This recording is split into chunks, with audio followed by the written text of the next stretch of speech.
ఈ AP reorganization act 2014లో ఆంధ్రప్రదేశ్లో economic యాక్టివిటీని పెంపొందించి మరి ఇండస్ట్రియలైజేషను తద్వారా జాబ్ క్రియేషను పెంపొందించి మరి ఇక్కడి నుంచి వలసలు పోతున్న యువతకి ఇక్కడ ఉద్యోగ అవకాశాలు రావాలి అనే సదుద్దేశంతో మౌలిక సదుపాయాల కోసం సెక్షన్ 98 షెడ్యూల్ 13లో మరి అనేక అంశాలు పొందుపరచడం జరిగింది. అందులో ప్రధానమైనది రైల్వే జోన్.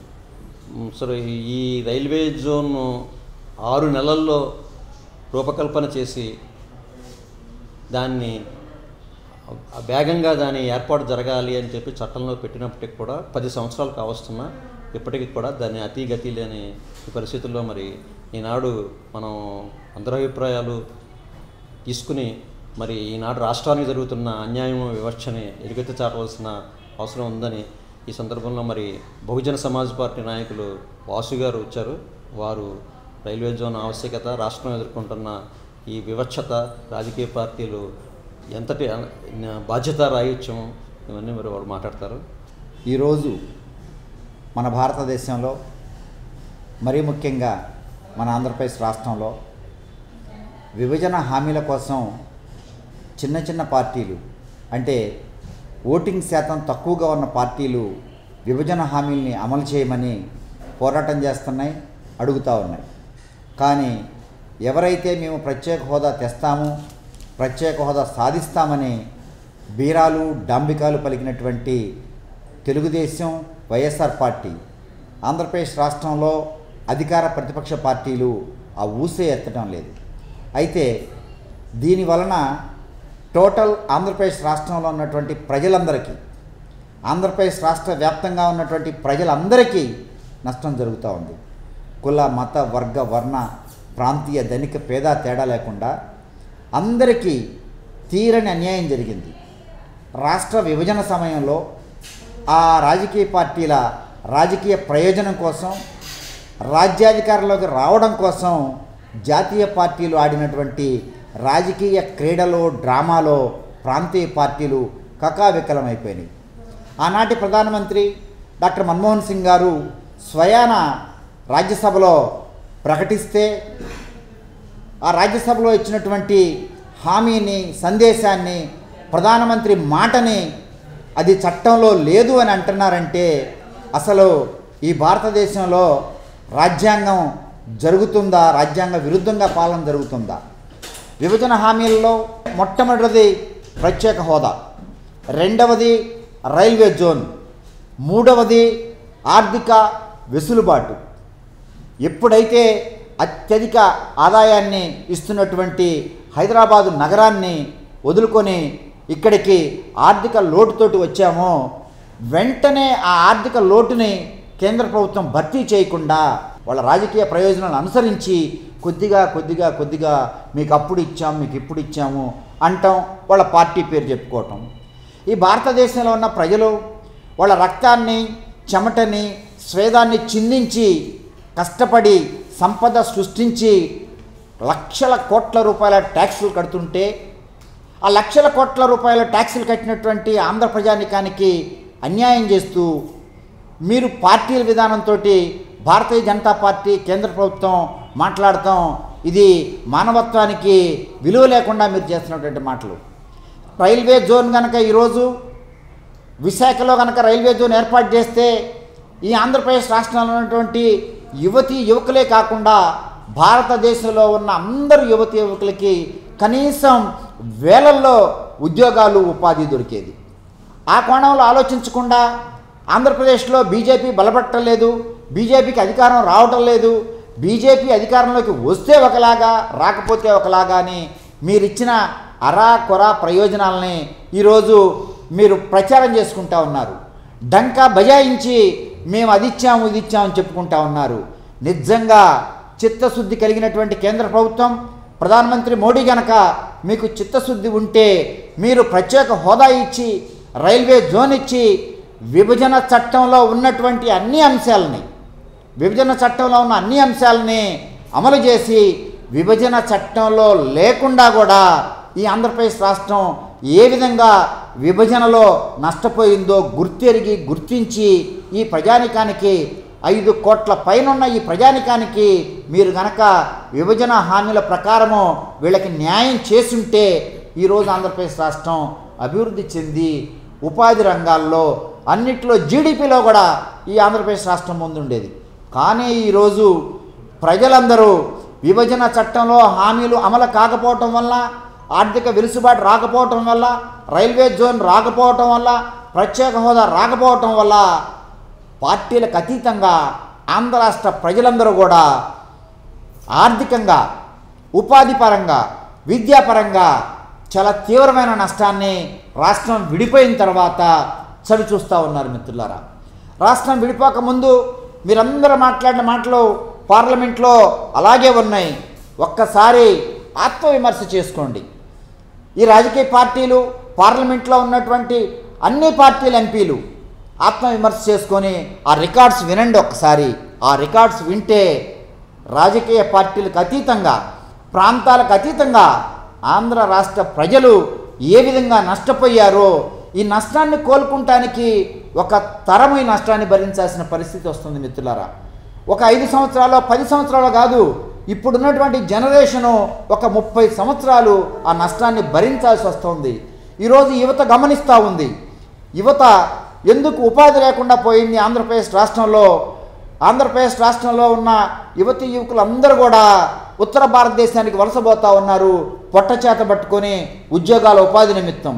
దానికి కారణం ప్రత్యేక హోదా రాకపోవటం, రైల్వే జోన్ రాకపోవటం, మీరు ఆర్థికంగా ఇవ్వాల్సినటువంటి ప్యాకేజీలు కానీ, ఆర్థిక వెలుసుబాటు కానీ, ఇంకా మీరు మనసు పెట్టి 2 రాష్ట్రాలు 1 ఓటు అన్న మీ బీజేపీ నినాదంతో ఇప్పుడు అదే నినాదంతో రాష్ట్రం ఇచ్చాము, ప్రత్యేక హోదా ఇచ్చాము అని చెప్పి మీరు అడగాల ఓటు.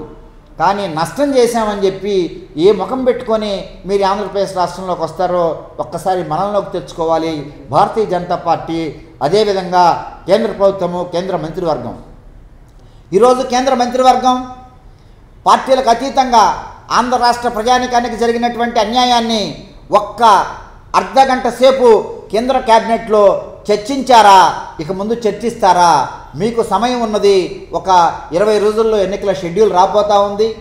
ఒక్కసారి కేంద్ర ప్రభుత్వ మంత్రులందరూ కూడా ఆత్మవిమర్శ చేసుకొని ఆంధ్రప్రదేశ్ రాష్ట్రానికి జరిగినటువంటి నష్టాన్ని పూరించడానికి మేము చెప్పిన అంశాలే కాదు, మీరు ప్రజల అభిప్రాయం తీసుకోండి, ప్రభుత్వం ఇంటెలిజెన్స్ వర్గాల సమాచారం తీసుకోండి. రాజకీయ పార్టీలకు అతీతంగా ఆంధ్ర రాష్ట్ర ప్రజానికం 5 కోట్ల మందికి జరిగిన అన్యాయాన్ని, ఒక తరానికి జరిగిన అన్యాయాన్ని మీరు భర్తీ చేయడం కోసం మీరు ప్రణాళిక చేయమని ఆర్థిక మంత్రి నిర్మలా సీతారామన్ గారికి, అలానే కేంద్ర హోమ్ మినిస్టర్ అమిత్ షా గారికి, ప్రధానమంత్రి గారికి, కేంద్ర మంత్రివర్గానికి సవినయంగా మేము మనవి చేస్తూ ఉన్నాం. అందరికీ జై భీమ్, జై భారత్. ఇప్పుడు మానవతా స్వచ్ఛంద సంస్థ తరఫున మరి అనేక సేవా కార్యక్రమాలు చేస్తున్న శ్రీ ధనంజయ రెడ్డి గారు మరి రైల్వే సమస్యల గురించి వారి అభిప్రాయం తెలియజేస్తారు. ముఖ్యంగా ఈరోజు నేను చెప్పదలసిన అంశం ఏంటంటే, ఈ మధ్యకాలంలో మనకి వందే భారత్ లాంటి ట్రైన్స్ మనం ప్రవేశపెట్టడం జరిగింది. ఇది మెచ్చుకోవాల్సిన అంశమే. ముఖ్యంగా ఇది సమయాన్ని తగ్గిస్తుంది, అట్ ద సేమ్ టైం వసతులు కూడా మెరుగ్గా ఉన్నాయి. కాకపోతే ఈ వందే భారత్ రైలులో ముఖ్యంగా ఈ వసూలు చేసిన ఛార్జీలు అనేది మధ్యతరగతి వాళ్ళకి, ఎగువ మధ్యతరగతి వాళ్ళకి మాత్రమే అనుకూలంగా ఉన్నాయి. కేవలం ఇంకొక వైపు మీరు అబ్జర్వ్ చేస్తే కనుక ఈ మధ్యకాలంలో మనకి ప్యాసింజర్స్ రైల్స్ యొక్క సర్వీసులు గణనీయంగా తగ్గించడం జరిగింది. దీనివల్ల పేద వర్గాలకు, సామాన్యులకు మాత్రం చాలా తీవ్రమైన అసౌకర్యం జరుగుతుంది. మోరోవర్ ఎక్స్ప్రెస్ రైలులో కూడా చూస్తే జనరల్ బోగీలను తగ్గించడం జరిగింది. 1-2 జనరల్ బోగీలతో రిజర్వేషన్ లేని వాళ్ళు కానీ, రిజర్వేషన్ చేయించుకోలేని వాళ్ళు కూడా తీవ్రమైన అసౌకర్యాలకు గురవుతున్నారు. వందే భారత్ లాంటి నూతన ట్రైన్స్ ప్రవేశపెడుతూనే పేదలకి, సామాన్య వర్గాలకు అనుకూలంగా ఉండేటువంటి ప్యాసింజర్ రైల్స్ని, at the same time express రైళ్లలో నంబర్ ఆఫ్ బోగీస్ పెంచితే కనుక మేలు జరుగుతున్నది నా అభిప్రాయం అండి. At the same time railway భద్రతపై కూడా ఎక్కువ దృష్టి సారించాల్సిన అవసరం ఎంతైనా ఉంది. ఈ మధ్య తరచుగా జరుగుతున్న రైల్వే ప్రమాదాల్లో మనం ఇది అబ్జర్వ్ చేస్తున్నాం. సో రైల్వే ఉద్యోగులకు దీనిపైన అవగాహన సదస్సులు ఎక్కువ నిర్వహించి వాళ్ళలో జవాబుదారీతనం ప్రవేశపెట్టగలిగితే మెరుగైన ఫలితాలు ఉంటాయని చెప్పేది నా అభిప్రాయం అండి. ఆటోమేటిక్ సిగ్నలింగ్ వ్యవస్థ ఇట్ ఈస్ టెక్నికల్ అడ్వాంటేజ్ ఎప్పుడు మనం తీసుకుంటాం. అట్ ద సేమ్ టైం దానికి హ్యూమన్ టచ్ కూడా ఇచ్చేస్తే కనుక మెరుగైన ఫలితాలు సాధిస్తాం అనేది నా నమ్మకం అండి. Thank you very much. ఇప్పుడు జన చైతన్య వేదిక వ్యవస్థాపకులు అధ్యక్షులు శ్రీ వి లక్ష్మణ్ రెడ్డి గారు మాట్లాడతారు. దగాపడ్డ తెలుగోడ అనే పేరుతో రాష్ట్ర వ్యాప్తంగా అభ్యుదయ కాముకులు, తెలుగు జాతి అభివృద్ధి కోసం కృషి చేసేవాళ్ళు అనేక సమావేశాలు, చర్చలు జరుపుతూ ఉన్నారు. ముఖ్యంగా విభజన జరిగిన తర్వాత ఆంధ్రప్రదేశ్ అనేక రకాలుగా నష్టపోయింది. విభజన చట్టంలోని ఏ ఒక్కటి కూడా పూర్తిగా అమలు కాని పరిస్థితి చూస్తున్నాం. విభజన అనంతరం మనకు రావాల్సిన నిధులు కానీ, తెలంగాణ నుంచి మనకు రావాల్సిన బకాయిలు కానీ, విద్యుత్ బకాయిలు కానీ, తెలంగాణలో ఉన్న స్థిరాస్తులు కానీ ఇవేమీ మనకు దక్కలేదు. వీటన్నిటికి తోడు ఈరోజు ఆంధ్రప్రదేశ్లో పోలవరం ప్రాజెక్టు ఒక జాతీయ ప్రాజెక్టుగా ప్రకటించి ఒక పెద్ద ప్రాజెక్ట్ని, ఆంధ్రప్రదేశ్కి ఒక వరంగా ఉండాల్సిన ప్రాజెక్ట్ని మనకు అందించింది కేంద్ర ప్రభుత్వం. కానీ ఆచరణలో దానికి తగిన నిధులు ఇవ్వకపోవటం, కేవలం ఇరిగేషన్ ప్రాజెక్ట్ వరకే మేము పరిమితమై ఉన్నాము. అది కూడా 41.15 మీటర్ల ఎత్తుకు మాత్రమే పోలవరం ప్రాజెక్టు నిర్మించండి, నిర్వాసితులకి మేము నష్టపరిహారం చెల్లించలేము, అక్కడ విద్యుత్ కేంద్రానికి కానీ ఇతర వనరులు మనం కల్పించలేము అని కేంద్ర ప్రభుత్వం చెప్తా ఉంది. రాయలసీమ, ఉత్తర కోస్తా ప్రాంతాలకి ప్రత్యేక నిధులు అందిస్తామని, వెనుకబడిన ప్రాంతాలను అభివృద్ధి చేస్తామని ప్రకటించిన కేంద్ర ప్రభుత్వం కేవలం 1,150 కోట్ల రూపాయలు మాత్రమే కేటాయించి చేతులు దులుపుకుంది. దుగ్గరాజపట్నంలో ఒక ఓడరేవు, కడపలో ఒక స్టీల్ ఫ్యాక్టరీ, విశాఖపట్నంలో ఒక రైల్వే జోను, ఇలాంటివన్నీ నిర్మిస్తామని చెప్పి కుంటి సాకులతో వాటిని కలయాపన చేస్తూ ఉంది. ఇన్ని జరుగుతున్న ఆంధ్రప్రదేశ్ ప్రభుత్వం, రాష్ట్ర ముఖ్యమంత్రి జగన్మోహన్ రెడ్డి అనేకసార్లు ఢిల్లీ వెళ్ళి మోడీని, అమిత్ షాని, నిర్మలా సీతారామన్ని కలిసినప్పటికీ మనకు రావాల్సిన ఈ బకాయిల మీద కానీ, మనకు రావాల్సిన ప్రాజెక్టులు కానీ వీటిని సాధించుకోవడానికి పెద్ద ఎత్తున కృషి చేయలేకపోతున్నారు. ఈరోజు కేంద్ర ప్రభుత్వం సిబిఐని, ఈడీని, ఐటీని ఇలాంటి విభాగాలను ఉపయోగించి అవినీతిపరులైన ముఖ్యమంత్రులు, అవినీతిపరులైన రాజకీయ నాయకుల మీద కొరడా జులిపిస్తూ, భయపెడుతూ వారి వైపు మళ్లించుకుంటున్న పరిస్థితి. ఆంధ్రప్రదేశ్లో ముఖ్యమంత్రి కూడా గతంలో అనేక కేసులను ఎదుర్కొంటున్న ముఖ్యమంత్రి తను ఢిల్లీ వెళ్ళినప్పుడు మన రాష్ట్రానికి రావాల్సిన ప్రాజెక్టులు, ముఖ్యం ఒక్క మెట్రో రైలు ప్రాజెక్టు కూడా మన రాష్ట్రంలో లేదు. ఉత్తరాంధ్ర ఎంతో వెనకబడి ఉంది, వాటిని అభివృద్ధి చేయలేకపోతున్నాం. కేంద్ర ప్రభుత్వం అనేక రకరకాల ప్రాజెక్టులు, రకరకాల స్కీములు రాష్ట్ర ప్రభుత్వానికి ఇచ్చి అందులో కొంత వాటా రాష్ట్ర ప్రభుత్వం చెల్లించాలని చెప్పినప్పటికీ రాష్ట్ర ప్రభుత్వం చెల్లించకపోవటం వలన అవి కూడా మనకు దక్కడం లేదు. బెంగళూరుకి రైల్వే ప్రాజెక్టు, రైల్వే లైన్ రాలేదు. విశాఖపట్నం దగ్గర విశాఖ జోన్ రావడానికి ఒక 53 ఎకరాలు కావాలని అడిగితే ఇప్పటికీ ఆ రైల్వే ప్రాజెక్టుకి కావాల్సిన 53 ఎకరాలు కేటాయించలేకపోయింది రాష్ట్ర ప్రభుత్వం. కానీ మరొక వైపున శారదాపేటం మఠాధిపతి అడిగితే సుమారు 100 కోట్లు విలువ చేసే 15 ఎకరాలు దానం చేశారు. ఇంకొక వైపున పవర్ ప్రాజెక్ట్స్ అని, సోలార్ ప్రాజెక్ట్స్ అని రకరకాల పేర్లతో ఇటీవల జరిగిన క్యాబినెట్ మీటింగ్లో 22,000 ఎకరాలు భూమి దారాదత్తం చేశారు. అంటే కుబేరులకి, ఆదానులకి, విశ్వేశ్వరరెడ్డి లాంటి వాళ్ళకి వేలాది ఎకరాలు అందిస్తూ రాష్ట్ర అభివృద్ధికి కావాల్సిన కనీసం 53 ఎకరాలు భూమి కూడా రైల్వే ప్రాజెక్టుకి అందించలేని దీనస్థితిలో ఈ రాష్ట్ర ప్రభుత్వం ఉంది. అందుకనే దగాబడ్డ తెలుగు తమ్ముళ్ళందరూ ముందుకు రావాలి, చైతన్యవంతులు కావాలి, ఉద్యమించాలి. ఇప్పుడు లోకాల మురళీకృష్ణ గారు వారు కార్మిక నాయకులుగా, మరి ముఖ్యంగా ఈపీఎఫ్ ఎంప్లాయీస్ తరఫున వారి పెన్షన్, న్యాయబద్ధమైన పెన్షన్ కోసం మరి దేశం అంతా తిరుగుతూ కృషి చేస్తున్న మురళీకృష్ణ గారు ఇప్పుడు మాట్లాడుతున్నారు.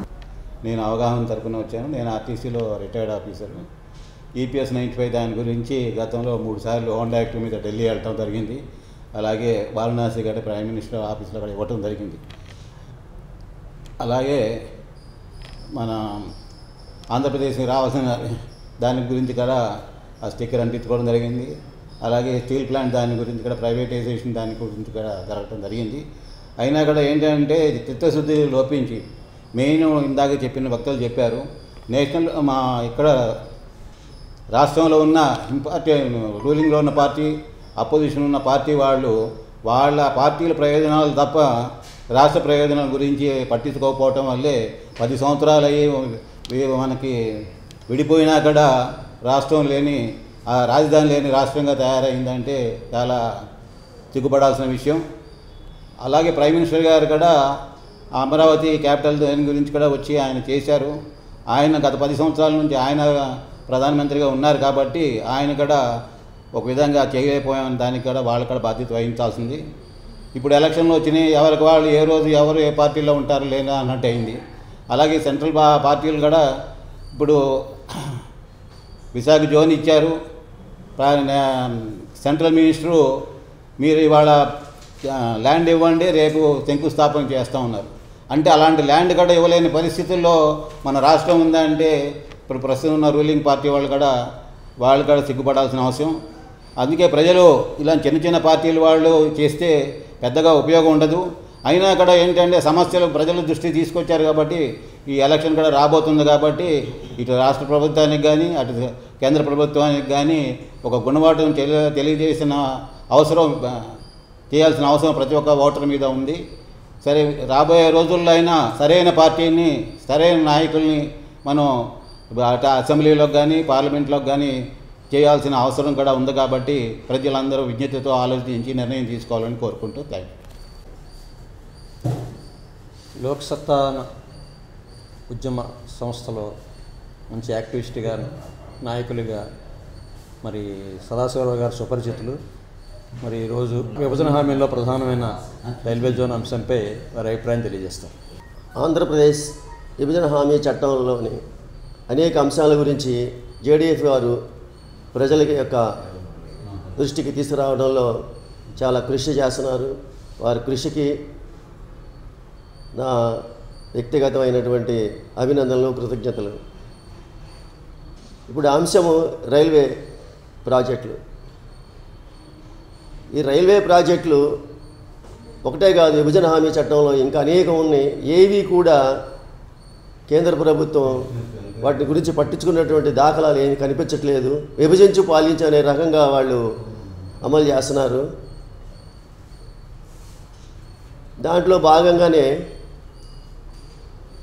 ప్యాసింజర్ రైళ్లు తీసేశారు, జనరల్ బోగీలు తీసేశారు, లాంగ్ ట్రైన్లు మాత్రం వందే భారత్ అని వేశారు. వాటి వల్ల ఎవరికి లాభమో ఎవరికి నష్టమో అనేది ప్రజలు ఎన్ని బాధలైనా ఎంతమంది రైల్వే మినిస్టర్ కానీ ప్రధానమంత్రికి కానీ తెలియజేసినా కూడా నిమ్మక నీరెత్తినట్టుగా వాళ్ళు పట్టించుకోవట్లేదు. ఈ పోకడలన్నీ ఈ విభజన హామీ చట్టంలో ఉన్నటువంటి అంశాల గురించి పార్లమెంటులో చర్చించినటువంటి, పార్లమెంటు ఆమోదించినటువంటి వాటికి కూడా దిక్కుముక్కు లేని పరిస్థితి వచ్చామంటే వాళ్ళు ఈ ఫెడరల్ సిస్టాన్ని ఏమాత్రం గౌరవిస్తున్నారో ఈ NDA నేషనల్ ఆ ప్రభుత్వం ముఖ్యంగా బీజేపీ ప్రభుత్వం ఈ ఫెడరల్ సిస్టమ్ అంటేనే వాళ్ళకి చాలా నిర్లక్ష్యంగాను లెక్కలేనితనముగా ఉంది. నియంత పోకడలు పోతున్నారు బీజేపీ పరిపాలకులు. దాంట్లో భాగంగానే కోవిడ్ టైంలో ఉదాహరణ, కోవిడ్ టైంలో ఆర్థికంగా GST సరిగ్గా అక్కడ మనకి రెవెన్యూ సరిగ్గా లేకపోయేటప్పటికి, ఇన్కమ్ లేకపోయేటప్పటికి, పన్నుల యొక్క సరైనటువంటి విధానంలో ఇన్కమ్ లేకపోయేటప్పటికి మన రాష్ట్ర ప్రభుత్వం నిర్మలా సీతారామన్ గారిని అడిగారు, అమ్మ మాకు కోవిడ్ వలన చాలా ఇబ్బందులుగా ఉన్నాము, మాకు మనీ సర్దుబాటు చేయండి అంటే దేవుణ్ణి అడగమందామె. అంటే వాళ్ళ యొక్క నిర్లక్ష్య ధోరణి ఏ రకంగా ఉందో మనకి దాని యొక్క ఉదాహరణ బట్టి అర్థమవుద్ది. పార్లమెంట్లో చర్చించినటువంటి, ఆమోదించినటువంటి అంశాలకే, విభజన హామీ చట్టాలకి దిక్కుమొక్కు లేని పరిస్థితి వచ్చింది. ఇన్ని సంవత్సరాలు ఊరుకొని రైల్వేకి జోన్కి స్థలం ఏమంటే స్థలం మంచిది ఇవ్వలేదు, మాకు గుంతలోది ఇచ్చారు, చెరువులోది ఇచ్చారని నిన్న పార్లమెంట్లో రైల్వే మినిస్టర్ చెబుతున్నాడు. ఇప్పటి వరకు ఏమన్నారు వాళ్ళు, అసలు స్థలమే ఇవ్వలేదు. స్థలం ఇస్తే ఈరోజు స్థలం ఇస్తే రేపు శంకుస్థాపన అన్నారు. నిన్న రైల్వే మినిస్టర్ ఏమన్నాడు, ఒక చెరువు ఇచ్చారు, ఆ చెరువులో మేము ఎట్లా రైల్వే జోన్ ఏర్పాటు చేయాలన్నారు. ఏంటి అసలు వాళ్ళ మాటలకి వాళ్ళ శాస్త్రాలకి ఏ రకమైనటువంటి నిర్లక్ష్య ధోరణి. అసలు దక్షిణ భారతదేశంలో రాష్ట్రాలంటేనే వాళ్ళకి చిన్న చూపుగా ఉంది. రెవెన్యూ వచ్చేదంతా ఉత్తర భారతదేశానికి తక్కువ, దక్షిణ భారతదేశం నుంచి రాష్ట్రాల నుంచి రెవెన్యూ ఎక్కువ వెళ్తుంటుంది. జిఎస్టీ కానీ ఏ రంగంలో అయినా సరే కానీ పర్ఫెక్ట్గా 190% ఇన్కమ్ అంతా దక్షిణ భారత రాష్ట్రాల నుంచి వెళ్తున్నాయి. కానీ వాళ్ళకి దక్షిణ భారతదేశాలంటే మాత్రం రాష్ట్రాలంటే మాత్రం నిర్లక్ష్యం చూపుగా ఉంది. ఈ రకమైన మరీ పోకడలు బీజేపీ వచ్చిన తర్వాత ఎక్కువైపోయినాయి. కాబట్టి ఇది దేశ విభజనకి దక్షిణ భారతదేశం ఉత్తర భారతదేశం అనేటటువంటి మాటలు ఇప్పుడే పార్లమెంట్లో వినపడుతున్నాయి. ప్రజల్లో కూడా ఈ అంశం మీద ఎక్కువగా చర్చ జరుగుతూ ఉంది. ఇలాంటి పోకడలు దేశాల యొక్క ఐక్యతకి చాలా ఇబ్బంది కలుగుద్ది. అలాంటి పాలకులు మరి ముఖ్యంగా బీజేపీ ఇలాంటి పోకడలని తగ్గించుకుంటూ దేశ ఐక్యత కోసం కృషి చేసేటటువంటి భాగంలోనే ఈ ఫెడరల్ సిస్టంలో అన్ని రాష్ట్రాలని సమానంగా చూడటము, పార్లమెంట్లో ఆమోదించినటువంటి ఒప్పుకున్నటువంటి అంశాలు ఆంధ్రప్రదేశ్ విభజన చట్టంలో ఉన్నటువంటి అంశాల మీద గౌరవంతో బాధ్యతతో ఇవన్నీ నిర్వర్తించేటటువంటి కృషిలో వాళ్ళు ఉండాలి. లేకపోతే ఈ దక్షిణ భారతదేశం ఉత్తర భారతదేశం అనేటటువంటి ఈ ప్రకంపనలు ఇప్పుడిప్పుడే స్టార్ట్ అవుతున్నాయి. అది దేశానికి ఐక్యతకి ప్రజలకి ఎవరికైనా అది మంచిది కాదు అని తెలియజేసుకుంటూ ఈ అవకాశం ఇచ్చినటువంటి జేడీఎఫ్ వారికి మరీ కృతజ్ఞతలు అభినందనలు తెలియజేసుకుంటూ సెలవు తీసుకుంటున్నాను. అమరావతిని ఆంధ్రప్రదేశ్ రాజధాని అమరావతిని నేషనల్ నెట్వర్క్ రైల్ నెట్వర్క్లో అనుసంధానించడం కోసము మరి విభజన చట్టంలో rapid rail and road connectivity మౌలిక సదుపాయాలు సెక్షన్ 98 షెడ్యూల్ 13లో చేర్చడం జరిగింది. మరి దానికి అనుగుణంగానే ఆ రోజు డిపిఆర్ స్టడీ చేసి మొత్తం 103 కిలోమీటర్లు ఇది నంబూరు నుంచి నెక్కల మీదుగా కాజీపేట విజయవాడ సెక్షన్లోని ఎర్రుబాలంకి, అలాగే మన బీబీనగర్ గుంటూరు రైల్వే లైన్లో నుంచి పెదకూరుపాడు నుంచి ఈ నెక్కలకి ఎర్రుబాలము నంబూరు లైన్కి కనెక్టివిటీ ఇచ్చి మొత్తం 103 కిలోమీటర్లు నూతన రైల్వే లైన్ నిర్మాణానికి, తద్వారా అటు బెంగళూరు, ఇటు సికింద్రాబాదు, ఇటు హైదరాబాదు, అటు చెన్నై, కలకత్తా మొత్తం అన్ని దేశంలోని ప్రధాన నగరాలకి అన్ని రాష్ట్రాలకి ఆంధ్రప్రదేశ్ రాజధాని అమరావతిని రైల్ నెట్వర్క్లో చేర్చడానికి అనే ఒక సదుద్దేశంతో మరి 2017-18 రైల్వే బడ్జెట్లో డిపిఆర్ యాక్సెప్ట్ చేసి ₹1 కోటి ప్రారంభించడం జరిగింది. మరి ఈరోజు దాని పరిస్థితి ఏంటి? 10 సంవత్సరాలు కావస్తున్నది. మరి కేంద్ర ప్రభుత్వానికి బాధ్యత లేదా? ఆర్టికల్ 2(3) ప్రకారము అసెంబ్లీ రెజల్యూషన్తో సంబంధం లేకుండా, ఆంధ్రప్రదేశ్ ప్రజలతో సంబంధం లేకుండా రాష్ట్ర విభజన పార్లమెంటు ప్రిరోగేటివ్, కేంద్ర ప్రభుత్వం యొక్క ప్రిరోగేటివ్ అని అనుకున్నప్పుడు మరి దీన్ని నిర్మించవలసిన బాధ్యత కూడా కేంద్ర ప్రభుత్వం ఉంది. మరి ఇవాళ రైల్ నెట్వర్క్ అమరావతి రాజధానికి ₹1000 కేటాయించి హాస్యాస్పదమైన విషయం. అనేక ప్రాజెక్టులకు ఆంధ్రప్రదేశ్లో ₹1000 కేటాయించారు, కొన్నింటికి బెటర్గా కేటాయించారు. కానీ ఏదేమైనప్పటికీ కూడా దశాబ్దాలుగా మరి అనేక ప్రాజెక్టులు కొవ్వూరు భద్రాచలం కానీ, కడప బెంగళూరు కానీ, మరి ఇలా చాలా మంచి ప్రాజెక్టులు అన్నీ కూడా ఎప్పటికీ కూడా ఇంకా మరి ఇనీషియల్ స్టేజ్లోనే ఉండడము. చాలా ప్రాజెక్టులకి ₹1000, 10 లక్షలు అంటే పక్కన పెట్టేసిన దానికి మన ఏదో చిన్నపిల్లాడికి చాక్లెట్ ఇవ్వడం కన్నా ఇది కన్నా కష్టమైంది. మరి ఈ పరిస్థితుల్లో ఏ ప్రాంతమైనా అభివృద్ధి చెందాలంటే రవాణా వ్యవస్థ అత్యంత ముఖ్యమైనది. రోడ్ అండ్ రైల్ కనెక్టివిటీ కనుక ఇచ్చే అక్కడ వాటర్ ఫెసిలిటీ ఉన్నట్టయితే ప్రజలే అభివృద్ధి చేసుకుంటారు. ఏ ప్రాంతానికైనా అభివృద్ధికి మౌలికమైనది. ఈ మౌలిక సదుపాయాలు అనేక ఒక షెడ్యూల్ 13 క్రియేట్ చేసి దాంట్లో భాగంగానే కొన్ని రోడ్ కనెక్టివిటీ, రైల్ కనెక్టివిటీ ఇవ్వడం జరిగింది. మరి ఈ పరిస్థితుల్లో అమరావతి రాజధానిగానే ఉన్నది మా రికార్డు ప్రకారం అని కేంద్ర ప్రభుత్వం చెప్తున్నది. మరి ఈ పరిస్థితుల్లో 10 సంవత్సరాలు విలువైన కాలం వృధా చేసి అమరావతి రైలు ప్రాజెక్టు భవిష్యత్తు ఏంటి, దాని గతి ఏంటి? మరి ఈ విషయం మీద మరి అమరావతి పరిరక్షణ సమితి నాయకులుగా, అలాగే ప్రత్యేక హోదా విభజన హామీల సాధనా సమితి మరి గుంటూరు జిల్లా అధ్యక్షులుగా అనేక ఉద్యమాల్లో ముందు నడిపించిన పివి మల్లికార్జునరావు గారు ఇప్పుడు మాట్లాడతారు.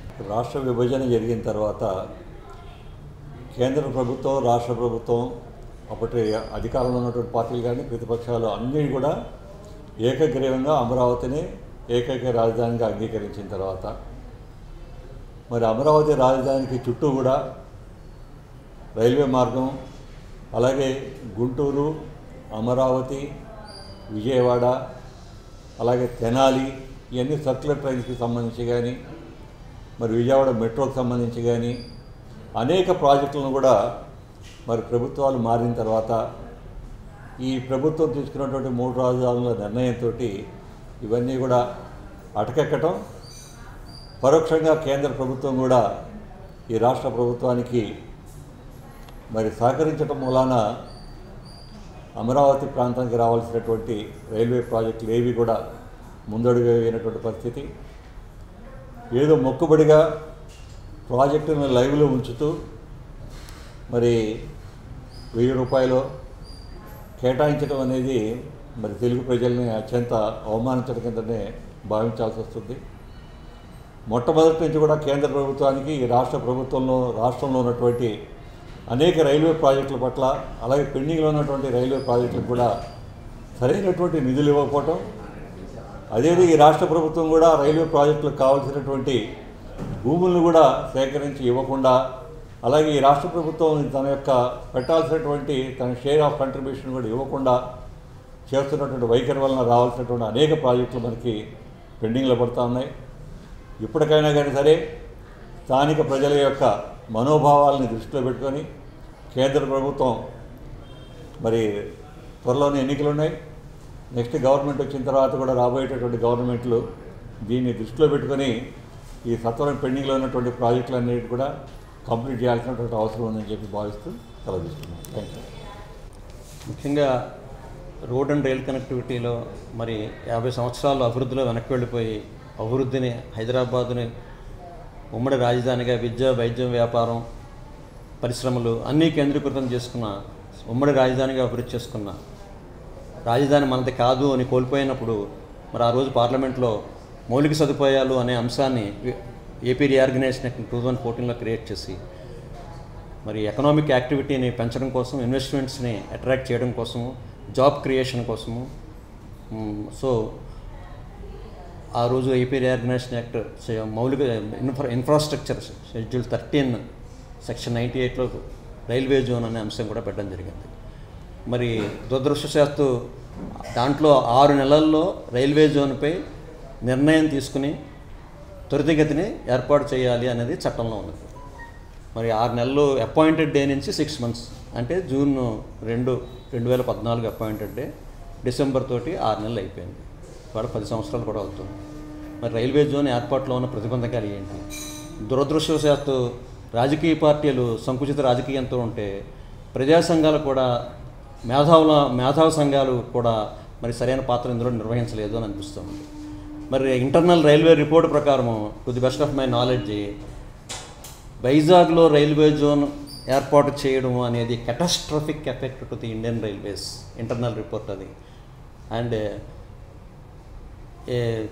కెఫిన్ మీద మరిన్ని మేకులు కొట్టి రైల్వే వ్యవస్థని నిర్వీర్యపరచడము అనే ఒక చాలా స్ట్రాంగ్ రిపోర్టు, ఇంటర్నల్ రిపోర్ట్ ఉంది.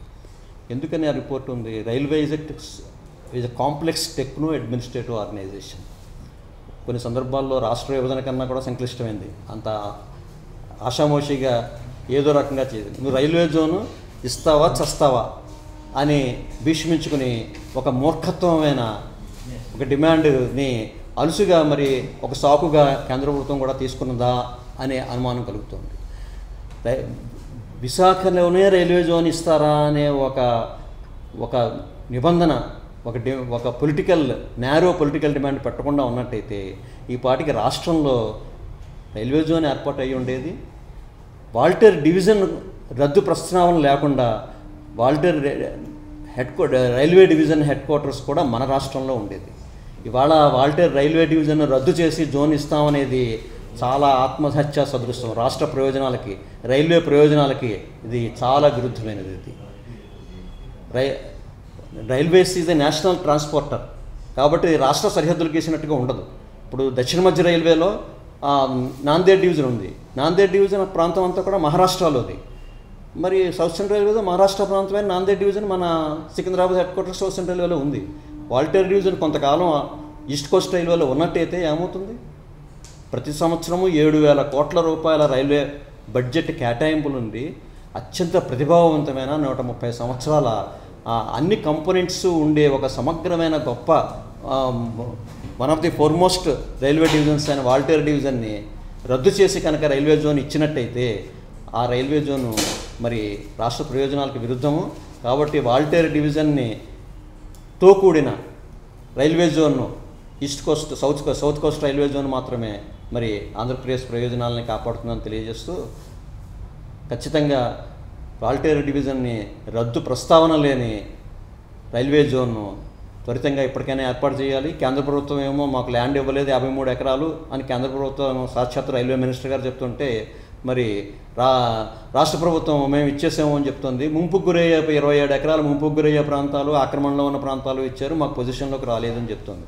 సో ప్రభుత్వ స్థాయిలో ఇలాగా మరి రాష్ట్ర భవిష్యత్తుతోటి, రాష్ట్ర ప్రజల జీవితాలతోటి ఆటలాడుకోవడం బాధ్యతాయుతమైన ప్రభుత్వాలకి, రాజకీయ పార్టీలకి తగదు. ఎప్పటికైనా రైల్వే జోన్ అంశం వెంటనే తేల్చవలసిన అవసరం ఉంది. ముఖ్యమంత్రి గారు, ప్రధానమంత్రి కలిసి కూర్చుని ఏం చేస్తారో ప్రజలకు సమాధానం చెప్పవలసిన అవసరం. ఆమ్ ఆద్మీ పార్టీ నాయకులు, అలాగే మా జయాంధ్ర డెమోక్రటిక్ ఫోరం సంయుక్త కార్యదర్శి అయిన డాక్టర్ టాటా సేవాకుమార్ గారు మరి రైల్వే జోను, రైల్వే ప్రాజెక్టులు ఈ అంశంపై మాట్లాడతారు. ఈరోజు ఈ విషయానికి వచ్చినట్టయితే రైల్వే ప్రాజెక్టుల విషయంలో మన ఆంధ్రప్రదేశ్ జరుగుతున్న అన్యాయం గురించి వక్తలందరూ తమ అభిప్రాయాలను తెలియజేశారు. ఏదేమైనప్పటికీ కూడా భారతదేశంలో రైల్వే వ్యవస్థ అత్యంత కీలకమైనది. గతంలో రైల్వే వ్యవస్థకు ప్రత్యేక బడ్జెట్ని కూడా కేటాయించేవాళ్ళు. ఇవాళ అది సపరేట్ కాకుండా మామూలు బడ్జెట్లోనే దాన్ని ఉంచడం జరుగుతుంది. దీనివల్ల కూడా కొంత ఈ రైల్వేస్ అభివృద్ధికి ఆటంకం కలుగుతుందని చెప్పవచ్చు. ఎప్పుడైతే ప్రత్యేక బడ్జెట్గా ప్రవేశపెట్టడం జరిగిందో అప్పుడు ఎక్కువ దృష్టి దీని మీద పెట్టేటువంటి అవకాశం ఉంది. కేటాయించినటువంటి నిధులను కూడా సక్రమంగా వినియోగిస్తున్నామా లేదా, ఎక్కడ ఏ అవసరం ఉందని తెలుసుకోవడానికి కూడా అవకాశం ఏర్పడుతుంది. అయితే కంబైన్డ్ బడ్జెట్ చేసిన తర్వాత దీని మీద దృష్టి తగ్గిందేమో అనిపిస్తుంది. ఏదైనా ఇప్పుడు దక్షిణాది రాష్ట్రాలకి ఆర్థిక పరంగా రైల్వేలతో సహా అన్ని రంగాల్లోనూ అన్యాయం జరుగుతుంది. ఇంతకుముందు వక్తలు పేర్కొన్నట్టుగా దక్షిణాది రాష్ట్రాల ఆదాయం ఎక్కువగా ఉంటుంది. అయితే తిరిగి రాష్ట్రాలకు వచ్చేటువంటి వనరులు చాలా తక్కువగా ఉంటున్నాయి. ఇక్కడ ఉన్నటువంటి ఉత్పాదక శక్తిని అంతా కూడా ఉత్తరాది రాష్ట్రాలకి ఎక్కువగా పంచడం జరుగుతుంది. దీనికి సంబంధించి ఇటీవల మన కర్ణాటక ప్రభుత్వం కూడా ఒక ఉద్యమం ప్రారంభించింది. ఆ తర్వాత దానికి కేరళ ప్రభుత్వం, తమిళనాడు ప్రభుత్వం సపోర్ట్ చేయడం జరిగింది. అయితే మన నాయకులు మాత్రం కేంద్ర ప్రభుత్వంతో లాలూచీలో ఉన్నారు కాబట్టి ఏమీ నోరు మెతపకుండా ఈ రాష్ట్రంలో మీతో కలిసి పోటీ చేస్తామని పరుగులు పెడుతూ ఢిల్లీ చుట్టూ తిరుగుతూ ఉన్నారు. రాష్ట్ర పరిస్థితుల గురించి ఆలోచించకుండా, రాష్ట్ర అభివృద్ధి గురించి ఆలోచించకుండా కేవలం అధికారంలో రావటమే లక్ష్యంగా అక్కడ ఈ రాష్ట్రాన్ని తాకట్టు పెట్టి, రాష్ట్ర అభివృద్ధిని తాకట్టు పెట్టి అధికారమే లక్ష్యంగా వాళ్ళు పయనించడం జరుగుతుంది. ఇలాంటి పరిస్థితుల్లో ప్రజలు చైతన్యవంతులు కావాల్సినటువంటి అవసరం ఉంది. రాబోయే ఎన్నికల్లో ప్రజలు చాలా ఆలోచించి ఓట్లు కానీ వేయనట్టయితే ఈ రాష్ట్రం అధోగతి పాలవుతుందనడంలో సందేహం అక్కర్లేదు. ఈ రైల్వే జోన్ కానీ, మనకి అమరావతికి 1000 రూపాయలు కేటాయించడం కానీ ఇలాంటివన్నీ మన దక్షిణాది రాష్ట్రాల్లో ముఖ్యంగా ఆంధ్రప్రదేశ్కే జరుగుతూ ఉంటాయి. కారణం అడిగేవాడు లేడు కాబట్టి, ఉద్యమాలు చేసేవాళ్ళు లేరు. ఏమైనా అడిగినప్పటికి కూడా వాళ్ళ మీద ఏ ఈడీనో విసుకొల్పేటువంటి అవకాశాలు కూడా మన నాయకులకే ఎక్కువగా ఉన్నాయి దక్షిణాది రాష్ట్రాల్లో. కాబట్టి అలాంటి నాయకులకి మనం బుద్ధి చెప్పకుండా ఈ వ్యవస్థలో మార్పు అనేది సాధ్యం కాదు. మనకున్నటువంటి ఆదాయ వనరులను అభివృద్ధి చేసుకోవడం కోసం కేంద్ర ప్రభుత్వ సహకారాన్ని అడుక్కునే స్థితిలో కాకుండా డిమాండ్ చేసే స్థాయికి వెళ్ళాలి అంటే ఓటర్లు చాలా చైతన్యవంతులు కావాల్సిన అవసరం ఉంది. అప్పుడే మనం ఈ ఆంధ్రప్రదేశ్ అభివృద్ధికి మన వంతు కర్తవ్యం నిర్వహించగలుగుతాం.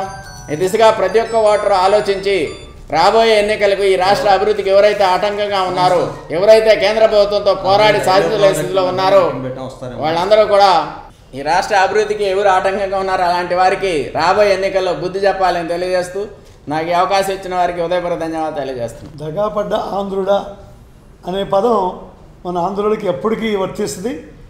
మరి మొట్టమొదటి నుంచి స్వాతంత్రం మనకి ఆంధ్రప్రదేశ్ ఏర్పడిన దగ్గర నుంచి కూడా కేంద్రం అన్ని విధాల మన నిర్లక్ష్యం చేస్తూనే ఉంది. ఉమ్మడి రాష్ట్రం ఉన్నప్పుడు అంతేను, ఇప్పుడు మనం విభజించబడిన తర్వాత ఇంకా దారుణంగా పట్టించుకోవట్లేదు. దానికి కారణాలు కూడా ఏంటంటే ఇక్కడికి సంబంధించిన నాయకులు, అన్ని పార్టీల నాయకులు, ఈ వామపక్ష పార్టీలు కాకుండా మిగతా ప్రధాన పార్టీలన్నీ కేంద్రం దగ్గర పోయి ఆ ప్రధానమంత్రి దగ్గర, హోంమంత్రి దగ్గర మోకరెళ్ళటమే ఇది. మీరు ఏమిస్తే తీసుకుంటామని ఎప్పుడైతే వీళ్ళు మాటలు మొదలుపెట్టారో అప్పటి నుంచి వాళ్ళు ఏమాత్రం కూడా ఇవ్వట్లేదు. నిజంగా మన బడ్జెట్లో కేవలం రైల్వేలకు సంబంధించి ఇక్కడ మన అమరావతికి సంబంధించి 1000 రూపాయలు విధించారంటే ఎంత సిగ్గుచేటో మామూలుగా ఈ ముఖ్యమంత్రికి, ఇక్కడ ఉన్న మంత్రిమండలి సభ్యులకి, వీళ్ళకి ఎవరికి అర్థం కావట్లేదు.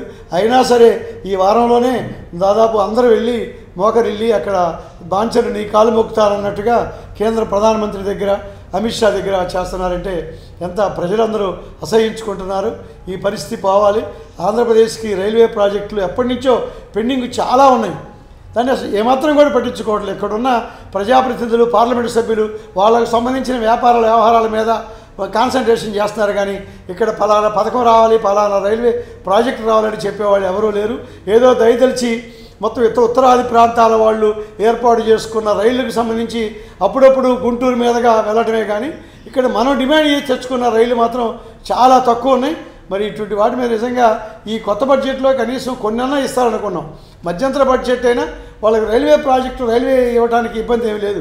అయినా సరే ఏమాత్రం కూడా పట్టించుకోవడానికి అవకాశం ఏమాత్రం కూడా వాళ్ళు ఇవ్వలేదు. దీన్ని చాలా తీవ్రంగా నిరసిస్తున్నాం. దీన్ని కేంద్ర ప్రభుత్వం ఈసారి రాబోయే దాంట్లోనైనా సరే ఆంధ్రప్రదేశ్కి న్యాయం చేయాలి.